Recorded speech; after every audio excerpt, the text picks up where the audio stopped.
যা, পেটির ডালা খুলে গেল। আরে এটা কি? দেখি একবার ভালো করে।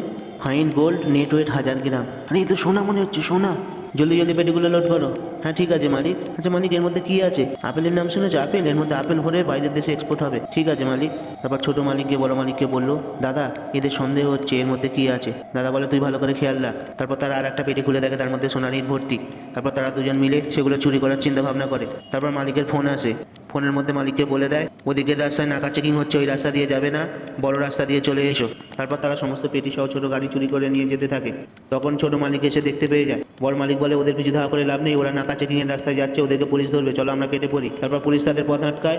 তাদের একজন পালিয়ে যায়, দ্বিতীয়জনকে পুলিশ ধরে, বলে এতে কি আছে? সে বলে, আমি তো আপনার কাছেই এলাম, এই পেটিতে দেখুন কি আছে। একজন আপেলের নাম করে পেটি ভরে সোনা ট্রান্সফার করছিল, আমি আপনার কাছে নিয়ে এসেছি। তখন পুলিশ খুশি হয়ে যায়। পুলিশ বলে, তুমি দেশের জন্য ভালো কাজ করেছো, দেশ তোমাকে এই সমস্ত সোনার 10% কমিশন দেবে। সে খুব খুশি হয়ে যায়।